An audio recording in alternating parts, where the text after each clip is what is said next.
السلام عليكم اخواتي وحبايب قلبي اللي وحشني قوي قوي قوي. النهارده بقى انا هعمل لكم مفاجاه جامده جدا جدا جدا. تقول لي ايه هي المفاجاه؟ اقوى ست اب في العالم.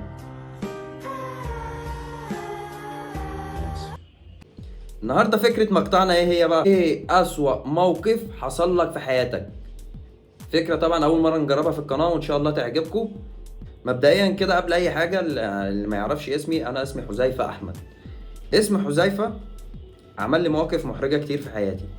احكي لكم اول موقف دوت حصل معايا الفتره اللي هي الابتدائيه. كان طبعا اول يوم في الدراسه.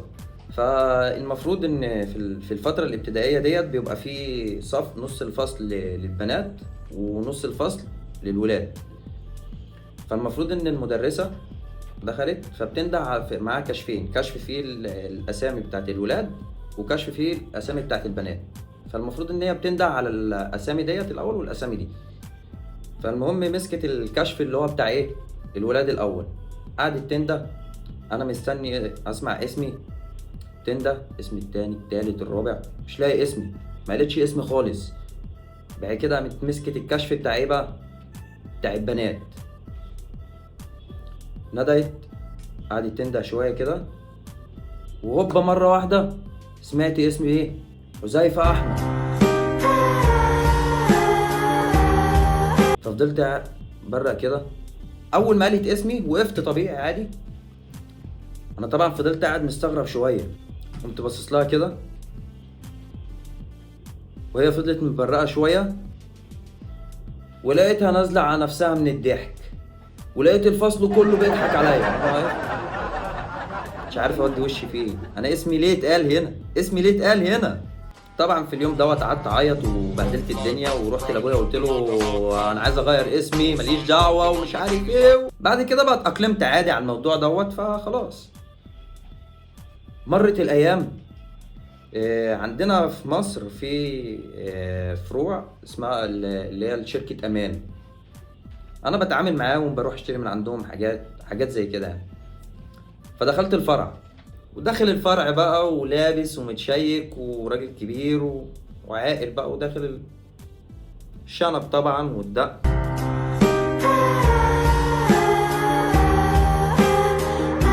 فدخلت، فانا ليا ايه رقم متسجل عندهم.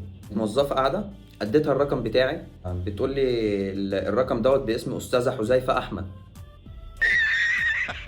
قلت بص لها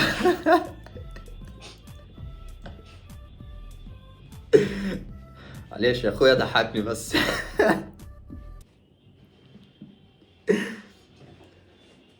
كنت باصص لها كده مش عارف اقول لها ايه.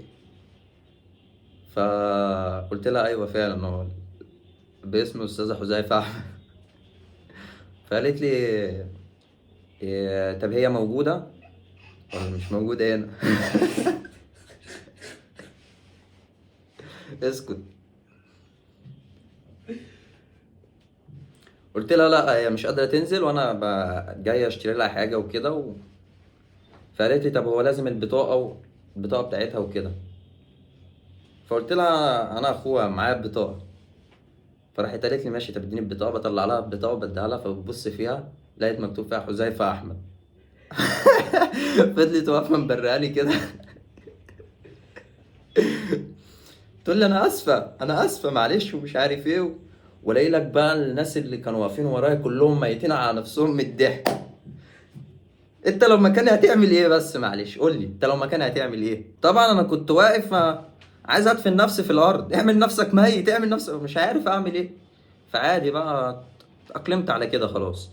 طبعا ان شاء الله يبقى في سلسله كامله من الفيديوهات ديت لو عجبتك. اهم حاجه الفيديو لو عجبك تعمل لايك، ولو اول مره تشوفني ما تنساش تشترك في القناه وتفعل زر الجرس، تدعم اخوك حذيفه من قناه فنان مصر. سلام يا اخواتي.